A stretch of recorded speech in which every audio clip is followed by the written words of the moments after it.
इकाई का जो अंक जो है वो भी होता है और अंक में से बोध भी होता है। तो कई तरीके से उसी तरीके से आप देखते हैं जो है द्विज शब्द है। द्विज शब्द में जो है ब्राह्मण भी होता है, पक्षी भी होता है, ठीक है, सांप भी होता है, चंद्रमा भी होता है। तो तमाम जो है उसी तरीके से आप देखते हैं जो है वो क्या कहते हैं कि शेर शब्द के लिए एक शब्द इस्तेमाल किया जाता है, वो भी उसी टाइप का है। तो वो भी मतलब उसका भी कई अर्थ जो है निकल रहा है। तमाम जी केसरी, ठीक है। तो केसरी शब्द जो है शेर के लिए भी होता है और केसरी शब्द किसके लिए होता है? हनुमान के लिए, ठीक है। केसरी नंदन, ठीक है, और हनुमान जी कहे जाते हैं। तो वो जो है मतलब कुछ ऐसे शब्द हैं जो अनेक अर्थ देते हैं। वही एक ही शब्द जब अनेक अर्थ में प्रयुक्त होता है तो वो अनेकार्थी शब्द कहलाता है। इस तरह के तमाम शब्द जो है अब आएंगे, जब आगे पढ़ाया जाएगा तो उस पर विचार किया जाएगा, उस पर अध्ययन किया जाएगा। अभी तो फिलहाल ऐसे ही एक हल्का सा जो है डायग्राम आपको दिया जा रहा है। एक अर्थी शब्द, ठीक है, एक ही अर्थ में प्रयुक्त होने वाला शब्द है जो हमेशा एक ही अर्थ देता है, उसका और कोई अर्थ नहीं होता, वो एकार्थी शब्द कहलाता है, ठीक है।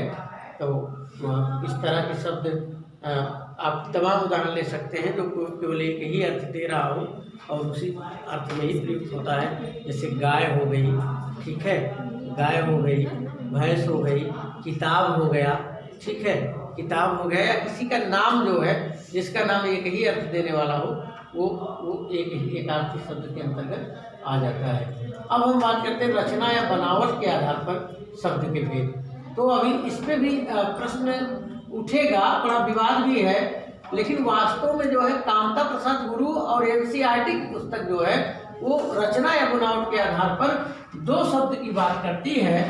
सामान्यतः तीन शब्द होते हैं। तो पहले मूलतः देख लेते हैं रूढ़ शब्द या मूल शब्द। तो रूढ़ शब्द वे शब्द है जिनको हम तोड़ नहीं सकते। अगर तोड़ेंगे तो उसका कोई अर्थ नहीं निकलेगा।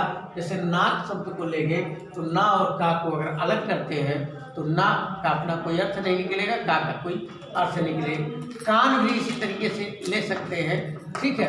कल शब्द है तो का और ला को अगर अलग कर देंगे तो कोई मतलब नहीं निकलेगा। नल शब्द है, चल शब्द है, पल शब्द है, तमाम इस तरह के जो है निकल जाएंगे कि जिनको तोड़ने के बाद जो है पट शब्द है, ठीक है, तोड़ने के बाद जो है वो अलग अर्थ नहीं देंगे, वो बिल्कुल खत्म हो जाएंगे, तो वो रूढ़ शब्द कहलाते हैं। यौगिक शब्द यानी जो दो शब्दों के योग से मिलकर के बने होते हैं वो जो है यौगिक शब्द कहलाते हैं। यौगिक शब्द में जैसे मान लीजिए विद्यालय हो गया, शौचालय हो गया, वाचनालय हो गया, पुस्तकालय हो गया, कोई भी शब्द इस तरह का उठा लीजिए जो दो शब्दों के योग से मिल के बना हो, जिसमें प्रथम पद हो और द्वितीय पद हो और दोनों पद अपना अलग अलग अर्थ देते हो।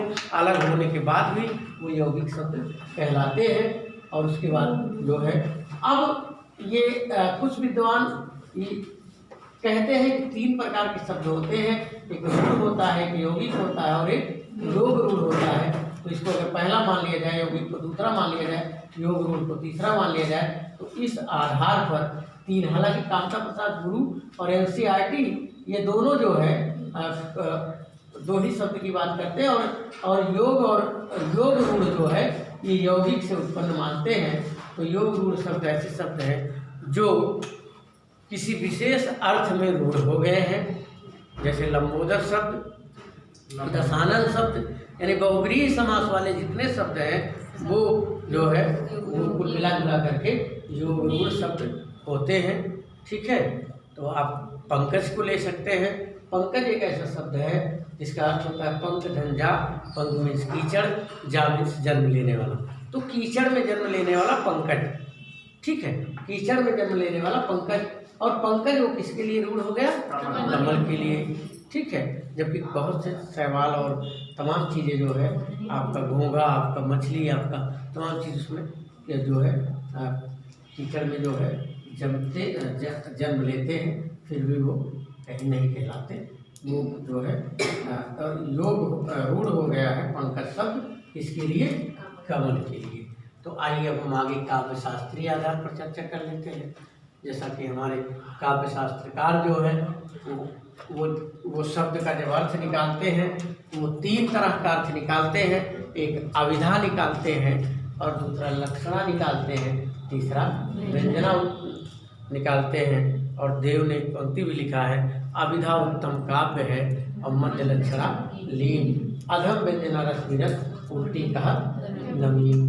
तो फिलहाल अविधा की जब बात करते हैं तो जहाँ पर जो है वो मुख्य अर्थ का बोध होता है, यानी जो नॉर्मल अर्थ होता है, जो सामान्य अर्थ होता है उसका बोध होता है, यानी मुख्यार्थ का जो वाचक हो वो अविधा होता है। जैसे किसी चीज़ को कह दिया गया कि सचिन अच्छा खिलाड़ी है, ठीक है, या तुम अच्छे आदमी हो, वह ईमानदार व्यक्ति है, तो मतलब नॉर्मल अर्थ हमने ले लिया, ठीक है। लेकिन लक्षणार्थ पे जो है जब किसी चीज़ का लक्षण व्यक्त किया जाता है तो वहाँ पे जो है लक्ष्यार्थ लिया जाता है। और कहीं न कहीं जो है लक्ष्यार्थ में जो है मुख्यार्थ बाधित हो जाता है, यानी मेन अर्थ जो होता है वो साइलेंट हो जाता है। उसका जो दूसरा अर्थ है जो लक्षित होता है वो अर्थ सामने आता है, तो वहाँ पे लक्षणा शब्द शक्ति होती है।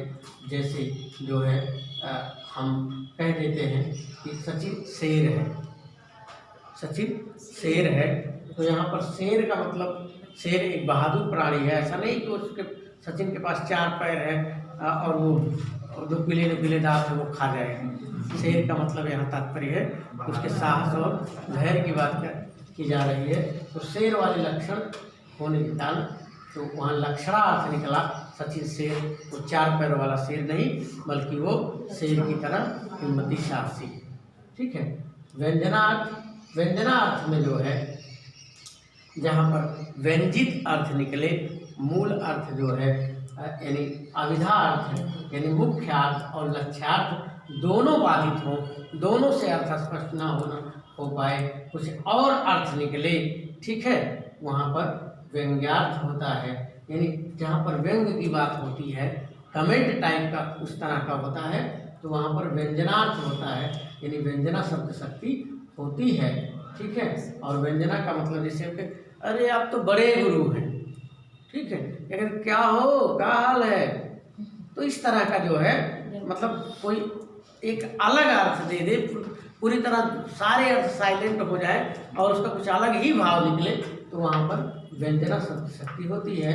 तो काव्य शास्त्रकारियों ने जो है काव्य शास्त्र के आधार पर जो है ये जो तीसरा भेद बताया है वो शब्द का व्यंजना बताया है, ठीक है। तो अविधा लक्षणा व्यंजना ये आपके जो काव्य शास्त्रीय आधार पर हो गए, बनावट के आधार पर रूढ़ यौगिक योग रूढ़ हो गए, अर्थ के आधार पर पर्यायवाची विपरीतार्थी वाक्यांश के लिए एक शब्द, समश्रुति भिन्नार्थक शब्द, अनेकार्थी शब्द और एकार्थी शब्द हो गए। स्रोत या उत्पत्ति के आधार पर तद्भव शब्द, तत्सम शब्द, देशज शब्द और विदेशज शब्द हो जाते हैं। जबकि व्याकरणिक प्रकार के आधार पर जो है आपके 2 तरह के होते हैं, विकारी शब्द, विकारी में संज्ञा, सर्वनाम, क्रिया और विशेषण आ जाते हैं, और जो है दूसरा अविकारी शब्द होता है। तो अविकारी शब्द जिसे हम अव्यय कहते हैं, यानी जिस पर लिंग वचन कारक का कोई प्रभाव नहीं पड़ता, वो अविकारी शब्द कहलाता है।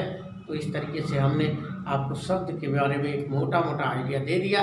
अब हम कल जो है संज्ञा पाठ पर चर्चा करेंगे, यानी व्याकरणिक प्रकार के आधार पर शब्दों का भेद बताएंगे, उसमें संज्ञा के बारे में, संज्ञा के भेद और उसके प्रभेदों को, फिर इसी क्रम में सर्वनाम, विशेषण, क्रिया, फिर अव्यय, फिर तद्भव, तत्संदेशज, विशेषण, फिर अर्थ के आधार पर पर्यायवाची, विलोम और वाक्यांश के लिए संस्कृत, अनेकार्थी शब्द, एकार्थी शब्द, फिर योग रूढ़ यौगिक योग रूढ़, और उसके बाद जो है अविधा लक्षणा व्यंजना का जो है इसका हम जिक्र जो है काव्य शास्त्र के अंतर्गत करेंगे। तो ये व्याकरण शास्त्र का पार्ट नहीं है, तो इसको हम काव्य शास्त्र में बाकायदा उदाहरण वगैरह के साथ पढ़ेंगे।